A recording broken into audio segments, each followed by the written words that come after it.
আমাদের অধিকারের দাবি নিয়ে আজকে আমরা রাস্তায় নেমেছি। মূলত কয়েকটা অধিকার নিয়ে আমরা আজকে আলোচনা করব, আলোকপাত করব। প্রথম দুর্ভাগ্যের বিষয় বলতে খারাপ লাগছে, ধর্ম রাজনীতি মিলেমিশে একাকার হয়ে গেছে। ধর্ম ধর্মের জায়গায় থাকবে, রাজনীতি রাজনীতির জায়গায় থাকবে। রাজনীতি মানুষের গণতন্ত্রকে প্রতিষ্ঠা করার জন্য রাজনীতি করছে, রাজনীতি করছে মানুষের অধিকার আদায় করে নেওয়ার জন্য, সংবিধান স্বীকৃত অধিকার আদায় করে নেওয়ার জন্য আমরা রাজনীতি করছি। কিন্তু ধর্ম, বিশ্বাস, আবেগ, যেটা ধর্মাবলম্বী হতে সে মন্দির করবে, মসজিদ করবে, করতেই পারে, সংবিধান অধিকার দিয়েছে। কে নাম দিবে, কি নাম হবে, কি নাম, এই নিয়ে এত বিতর্কের কিসে, এই নিয়ে রাজনীতি কেন হবে? এর বিরুদ্ধে আমাদের প্রতিবাদ থাকছে আজকে।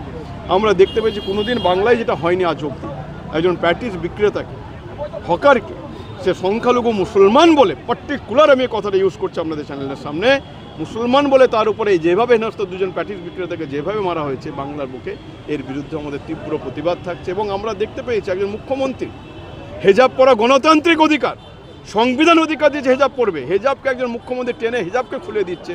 এইটা কখনো ভারতবর্ষ দেখতে চাই না। এর বিরুদ্ধে আমাদের প্রতিবাদ থাকবে। আমাদের প্রতিবাদ থাকবে ওয়াকফ নিয়ে। ওয়াকফ আমাদের নিজেদের প্রপার্টি, আমাদের বাপদাদাদের প্রপার্টি, কারো দয়া নয়, দাক্ষিণ্য নয়, ভিক্ষা নয়। যে ওয়াকফ নিয়ে ছেলে খেলা খেলছে, যে ওয়াকফ নিয়ে আজকে মানুষ যেভাবে পেরেশানিতে পেরেছে পোর্টালে নাম তোলা থেকে শুরু করে, তার বিরুদ্ধে প্রতিবাদ থাকবে আমাদের।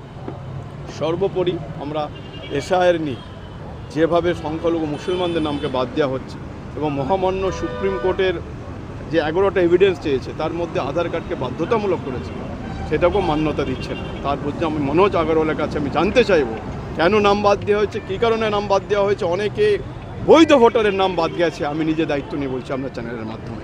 তার বিরুদ্ধে আমাদের তীব্র থেকে তীব্রতর আন্দোলন আছে। এই যে বাবরি মসজিদ তৈরি হচ্ছে, এই নিয়ে আপনাদের কি মতামত? দেখুন, আবার বলছি একটা কথা, মন্দির মসজিদকে তৈরি করে তার এটা গণতান্ত্রিক অধিকার, ডেমোক্রেটিক রাইটস, সংবিধান অধিকার দিয়েছে। অতএব এইটার সঙ্গে রাজনীতিকে দয়া করে গুলিয়ে ফেলবেন না। কেউ কেউ বিজেপির প্ররোচনায় কাজ করছে, বিজেপির প্ররোচনায় অনেক জায়গায় মন্দির মসজিদ হচ্ছে, আমি জানি, আমার কাছে খবর আছে। তার বিরুদ্ধে আমাদের প্রতিবাদ থাকবে। এই নিয়ে দয়া করে রাজনীতি করবেন। ছাড়বেন।